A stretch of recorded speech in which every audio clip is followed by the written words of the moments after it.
a mobile application for emergency response using geolocation. So imagine that you're in an emergency situation. Let me walk you through the process of calling an establishment to come to your aid. First, you need to open the browser. Second, go to Google, type in your location, and search for the nearest establishment. Not only these, after browsing, you'll need to look for the number of that establishment. Then, you need to type the number and report the incident only once answered by an operator. Or, you can call a friend or a relative to report the incident for you. Did you count how many steps were mentioned? Numerous steps took place in an emergency situation where time is of the essence, and most people are not even aware of the direct emergency hotlines in their area. In line with this, informing emergency responders of your location during emergency calls may lead to miscommunication, resulting in giving out inaccurate addresses, especially if the caller is in a stressful situation and can talk properly. So, how about 911, you may ask? Numerous complaints about its unavailability are surfacing, in which a man died waiting for the 911 hotline to be answered. Recognizing this problem, the SAGIP application was developed. So what is SAGIP? SAGIP stands for Swift Action Guaranteeing Immediate Protection. It is an emergency application that aims to solve the existing problem in inefficiency and communication in the emergency response system in the Philippines. This application aims to solve this problem by providing features that promotes optimization, simplification, immediate protection, and transformation of the current emergency response. Here are the technologies used for this application. For front-end, Flutter; for back-end, Node.js; for database, Firebase. Twilio was also used for SMS verification and OTP. And the server and the web application was deployed in Heroku. So I will be giving you a walkthrough of the mobile application. On the start page, the users will have an option to log in or create an account. Clicking Create Account, the user will be redirected to the number verification page, and a 6-digit OTP will be sent to the user's number and will be needed to continue in signing up. This is to ensure that the number provided is real and being used by the user. After the successful verification, the user can now create an account. Helpful information during emergencies should be provided. The user can also upload his or her image. This will be useful with identification. After creating an account, the user can now log in. This application uses silent login, where the user won't be logged out even if the access token expires, since new ones will be provided using the refresh tokens. The only time that the user will be asked to log in again is if they chose to log out of their account or haven't been able to open the application for a year. So here is the home page. There are 4 buttons representing different emergency types, namely medical, fire, police, and natural disaster. There is also a bottom bar that would allow the user to smoothly navigate between different pages. Clicking an emergency button will open a modal. The user has an option to quickly call the nearest responder and send a notification or browse for nearby responders. After choosing a quick call, the call launcher will be called, automatically dialing the number of the emergency responder. This will also send an emergency notification to the responder. And once done with the call, the user will be given an option to call the next nearest responder. If the user chooses Browse Nearby Responder, they will be redirected to this page. The user will be asked to give permission for the app to access the location. And once the location is accessed, the user will be able to see their current location and the responders near them. The user can also adjust the search radius. Looking closer at the emergency responders card, we will be able to see the distance from the responder, the name of the establishment, call icon, message icon, and save icon. Clicking the responders card would open the Google Maps application, where the user can choose to navigate towards the emergency establishment. The saved contacts can be seen in this page. The user can also remove these contacts and perform message and call function.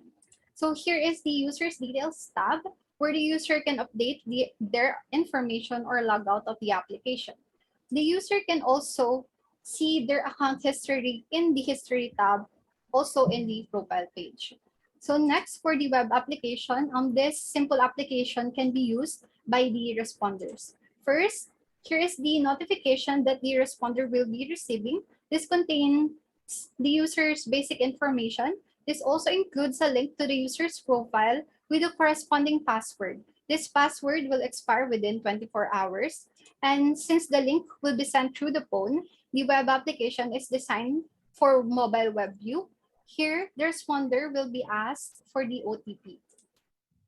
After successfully providing a valid OTP, the responder will be able to see the user's information. The image of the user can also be seen here, and clicking the Maps tab will show a Google map with a pin on the location of the user.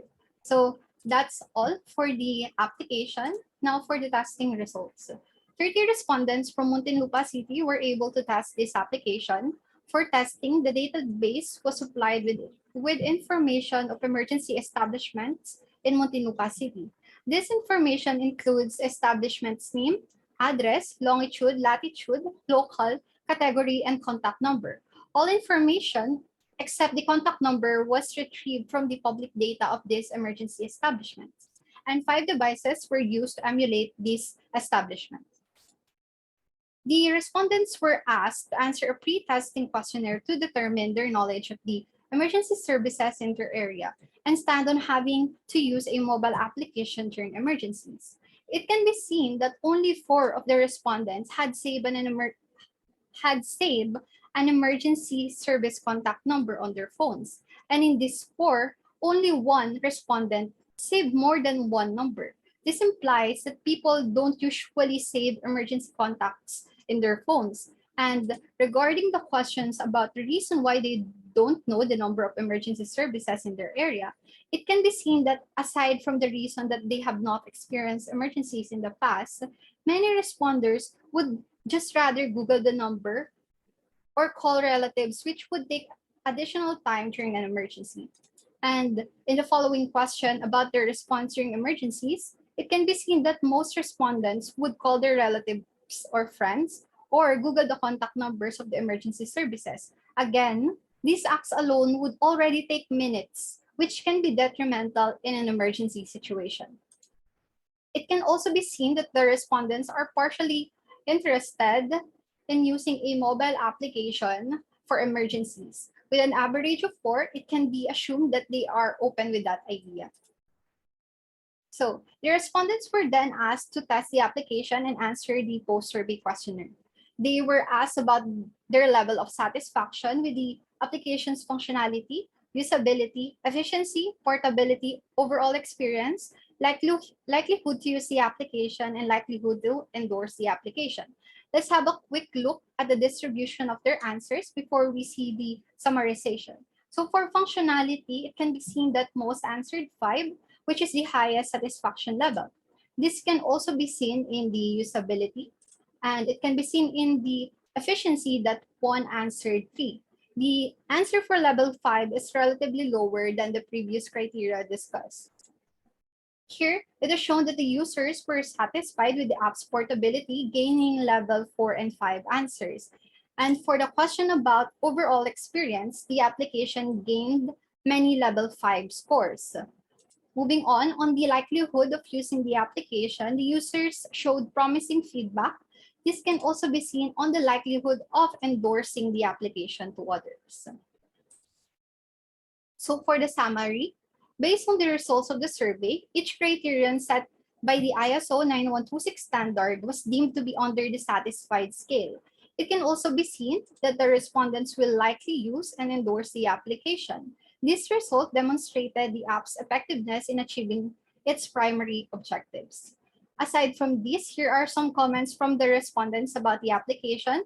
One said that it should be used by the local government. Others praised it for its helpfulness in emergency situation and its usability. Moving on to the conclusion and recommendation, the SAGIP application was developed to improve the current emergency response in the Philippines by using geolocation in mobile and web application. And based on the results, it is effective in executing its proposed functionalities and showed potential in meeting its primary objectives. However, it can still be improved. Here are some of the recommendations. One, additional notes in the user's profile, users' ailments and allergies with medicines can be added. Add person to call in case of emergencies in user's profile. Improvement in user experience. An example of this is adding light and dark mode. And lastly, adding Google Maps directions API inside the mobile application itself.